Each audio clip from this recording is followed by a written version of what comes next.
And you have to believe that regardless of your situation and regardless of what all these people say, you can't raise a man, blase, blase, blah, that's simply not true. You can, and people do all the time. It's funny how you sit down and then you come to realize the people in your life who have shaped you and who play a big role in who you are. And I can't deny that my mother was that person for me. Because of that, she's the example that I lived my life by without realizing the consequences. And that for me is one of the most gangster human beings you can shape yourself by. Yeah, Mom. My mother showed me what was possible. The thing that always amazed me about her life was that no one showed her. Dedication, preservation, take a look inside, your salvation, do every good work, it takes patience, like a butterfly, transformation. What is up, guys? Sophie here, back with another video. And before we get into the question for today, don't forget to subscribe to my channel and hit the notification bell so you can stay updated on all my videos. Don't forget to hit the description box. Don't forget to check the description box as well, because I always put a lot of stuff in there, including my single mom's book that is a bestseller on Amazon. So I'm going to be answering a question that I received from a fellow single mom. And her question was basically wanting advice for Christian single moms on how to raise a son when a father is not present. So the reason why I wanted to start off with this video is because I often feel like whenever we talk about single moms and having an absentee father, it's like we always want to shift the blame onto single moms. And I even get people in my comment section talking about how your child is going to be damaged because they don't have a father and all this, that, and the third. And sometimes I think, or not sometimes, I feel like it is best to hear from a guy's perspective that just because a mother has to do it all, that it doesn't mean that they're just going to grow up and be psychologically damaged and have issues. It doesn't mean that you can't do it or that you are inadequate. And I also wanted to debunk any myths that you have in your head that somehow this is not possible for you to do. And so I'm actually going to list his book down in the description box. I know that I resonated with it as a single mom, and also there's a young adult version. I know I bought my son the young adult version because we were listening to the Audible and he loved it. But I also recommend that as a single mom you read it, because she was a Christian woman. She was out here raising a son, and evidently she done did something right because he's successful. With that being said, I want to get into some tips that God kind of revealed to me in regards to raising my son. And so the first is that I always speak about Hagar. I spoke about it in my one of these videos, and it's pretty popular. It's about single moms, but I'll link that down in the description box. But one thing that I spoke about specifically was Hagar, and how Abraham, her child's father, sent her out into the desert with some food and some water, and literally she thought that she was gonna die. And what God told her was to get up, and I'm going to make you and your son into a great nation. So what I wanted to actually quote was the verse after that, and it's Genesis 21:20.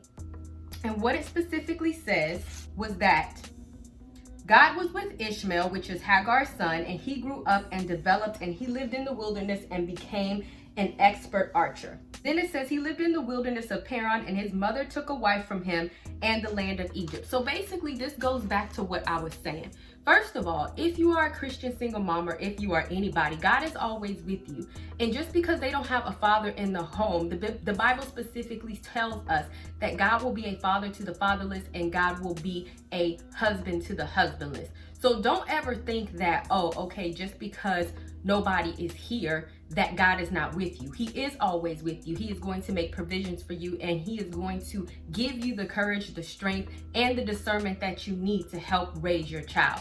One of the things that God gave me as far as discernment when it came to raising my son, it's like, you know what, I'm not a man, but what I can do specifically is I am a woman, and I can raise the type of son that I would like to marry, or the type of man. I want to marry my son, obviously, duh, y'all. But I can raise the type of man that I would want to marry. And so literally my son is the type of person, he will open up the door for you. He will open up the door for anybody. He will carry in the groceries for me without me even asking. You do? What did you just do? Oh, taking the groceries? Yep. Within like 10 seconds? Yep. See how helpful you are? He went and took in all the groceries, and now he's trying to...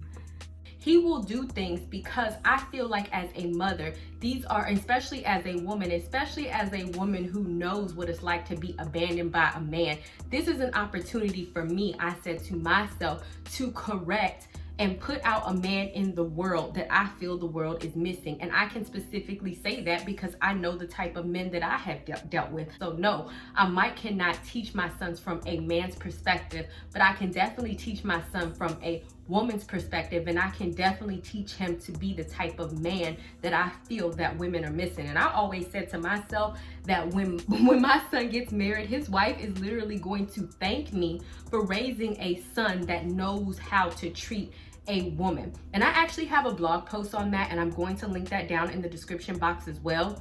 And even with that, I am very honest with my son in terms of our relationship. I'm very honest on how he should treat women. I'm very honest on what type of man he should grow up to be. I'm very honest on teaching him how to be a provider. I'm very honest in telling him, even to this day, don't ever let me see you put your hands on a woman.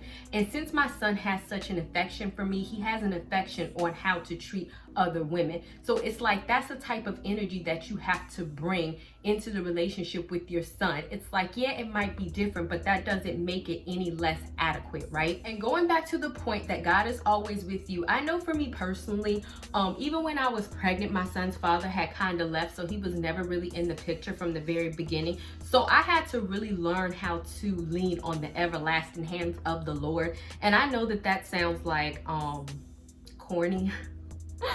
But what I will say is this, is that God has always came through for me in anything that I have needed in order to raise my son. Like when I first got pregnant, I was working at the jail as a correctional officer. I was working 12 to 16 hours a day, and I was like, Lord, I need a new job because it's not gonna work. And then I came back from maternity leave after 2 months, and less than 4 weeks later, I got a new job where I could make my own hours. And that helped, and that is what helped me be there for my son. When it came down to me wanting to send my son to private school, a Christian private school, God also sent people in my life, my mother helps me with that, to allow that to happen, or to make that happen as well. And even the schools that he has gone to, they're literally like less than 15 minutes away from my house, because he went to 2 different Christian private schools when we moved, and all of them have been near my house.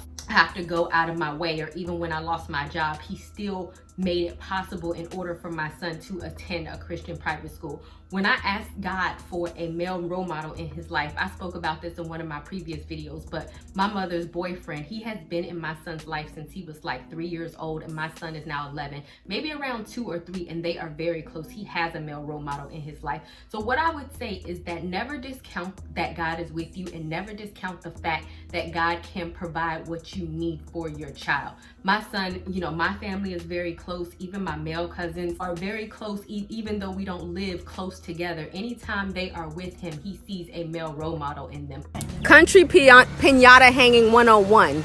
Get an extension cord, hang it around the tree to put this piñata up there. That's what we do. And the insanity continues. Why do we do this to ourselves? We're trying to hang a piñata.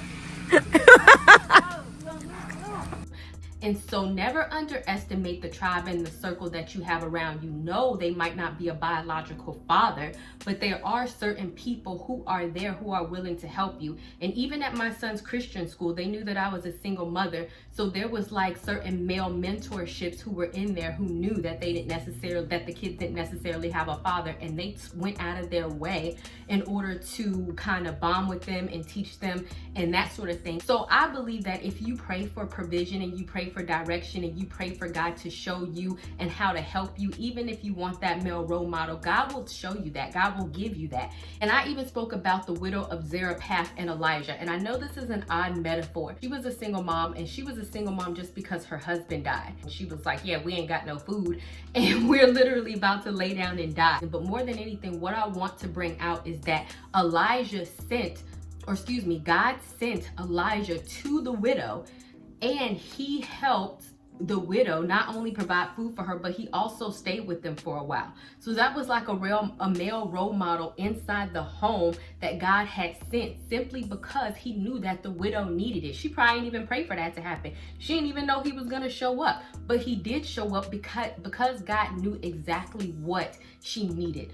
So understand that God knows your needs. He knows your wants. He knows how you can do things, and he is going to reveal that to you. And so it's very important for you to say, you know what, even though a man is not here, guess what? I have God. He here, and he can do a whole bunch of anything, and he can lead me to a whole bunch of people, and he can give me the discernment that I need in order to help raise my son. And you have to believe that regardless of your situation and regardless of what all these people say, you can't raise a man, blah, blah, blah, blah, that's simply not true. You can, and people do all the time.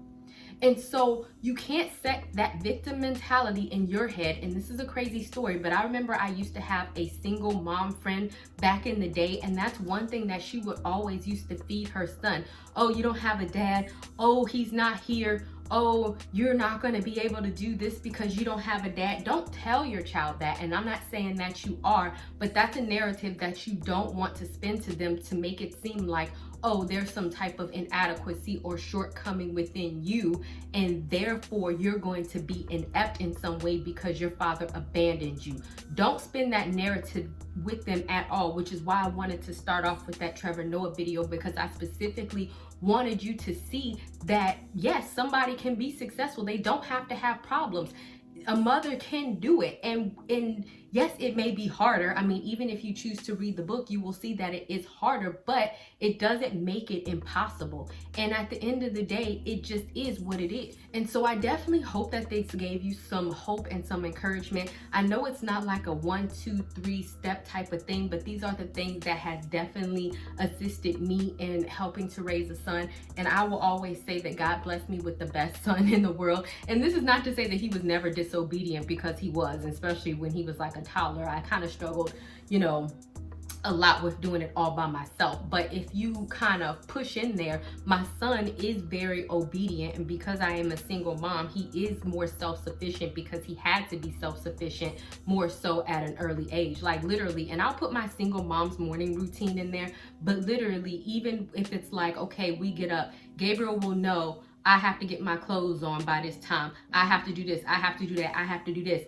And it doesn't require me telling him. And the reason why is because for so long, I had to be ready for work. I can't monitor you. There's nobody else here. I had to train him to be like that. And in a way, I think that it's in his benefit. Like literally 2 weeks ago, I overslept and my son came to wake me up. He was like, are you going to work? But see, that's because I trained him to know this is our schedule. This is what we follow. This is what we do. And so when we was off that schedule, then he knew to come wake me up. And I feel like my son, because of that, has a lot more self-sufficiency, and he is a lot more stronger than other kids his age who maybe had parents that can do all of this for him. It was like, yo kid, it's just me and you, so you're gonna have to help me out here. And he stepped up to that challenge, and he still steps up to that challenge to this day.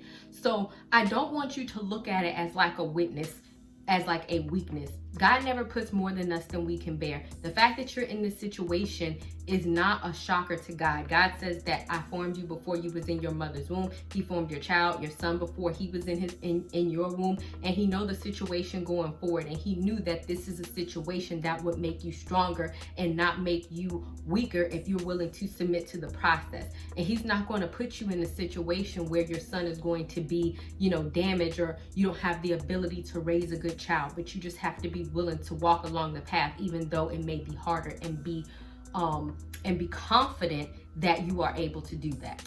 All right, I hope that really